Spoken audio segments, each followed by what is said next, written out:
Welcome back, friend. Today we take care of the score and the high score. We create a game controller Autoload that serves as the main entry point into the game. All game-relevant data is brought together here so that we can keep the data across levels. We also create a Level HUD to show the player's score.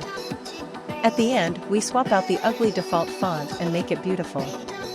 If you have any questions about this part, don't hesitate to write me in the comments. Let's get started.